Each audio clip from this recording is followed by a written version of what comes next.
At this time, we will hear from the mother of Marcus Ball Jr., Miss Tiffany Walker. Good afternoon. My name is Tiffany Walker. Since July 20th, 2022, my world has been shattered. It's days that I don't want to get up because I don't have my baby. It's days that I have to push myself to get up because I know I have to fight for what's right for them. Not being able to hug him, not being able to kiss him, not being able to celebrate his 5th birthday on August the 13th with him in the flesh. Birthdays, holidays, and etc. is hard. I have to sit down and explain to my kids what happened. It's a constant reminder every day.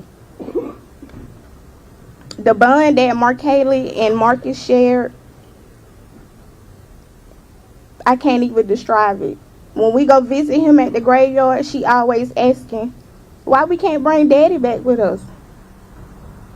And it just breaks my heart because I have to tell her that you can't bring him back. This is where he lives now. It's sad that he's gone. I never knew that July the 20th would be my last day seeing my baby alive, would be my last day seeing him running through the house, would be my last day just loving on him. If I could trade places with him, I would. No mother should have to bury their child, especially at 1 year old. He didn't deserve what happened to him or Markaylee. At the time, he had a brother that was a newborn. He never got a chance to meet him. So now I have to sit down and explain to him what happened to his brother.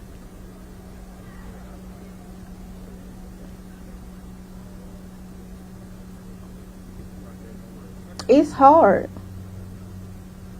It's really hard. When I lost him, it's like a part of me left with him.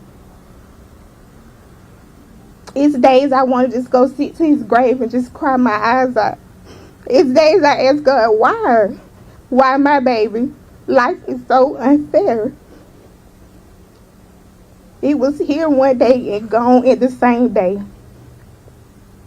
He never even got to cry for me. All I could just ask is why? Why? Why my baby? Why my family?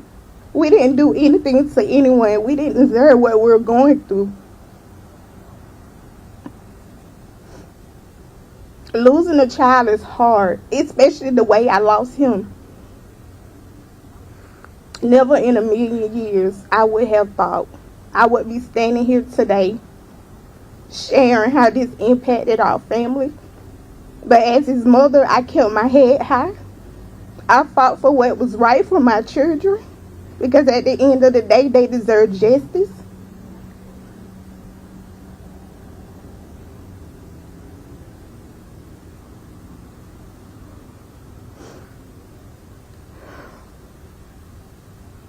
I'm just lost for words right now.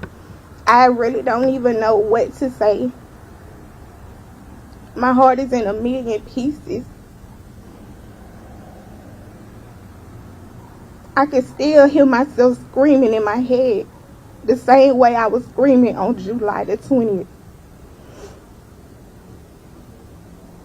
This is forever with me. This is a scar that will never heal. I'm glad everyone was brought to justice, but this will never bring my baby back. I would never get to tell him I love him. I would never get to kiss him. I never know what his first day of school would be like. I never see him ride his bike. I never get to tell him I love him, to tuck him in at night. It's just so many things that goes through my mind. Why? Why my baby? Why? Life is just so unfair. But I know I gotta stay strong, because I have to fight what's right for them.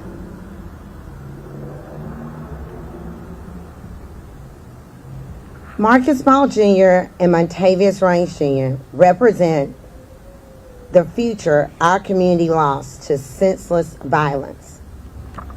Prosecutors and police cannot solve these cases alone. My prosecutors are skilled at presenting evidence in a court of law. However, we need the community's assistance.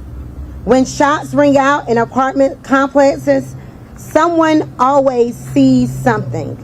Someone always knows something. We need people willing to make that phone call, even when it's hard. A single tip can break a case wide open. We need community members who understand that staying silent protects killers, not neighborhoods. Staying silent protects killers and not neighborhoods.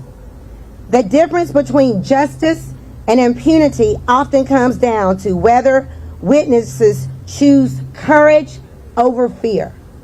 The call of action is to choose courage over fear. And after the convictions of Christopher Miller, Jabari Thomas, and Wantasius Bivens, evidence presented at trial makes it clear that these were not the only individuals that were involved in the death of Marcus Ball Jr. and the wounding of Markaylee Ball. It is absolutely clear that there were other individuals there on scene that were a part of this shooting, and justice is being denied as to those individuals. It is clear that there are other people in this community that knows who those individuals are.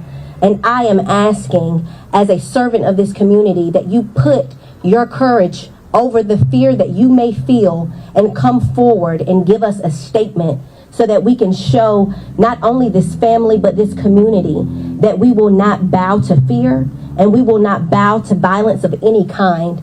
And we can show this community we can turn things around. Please put your courage over your fear.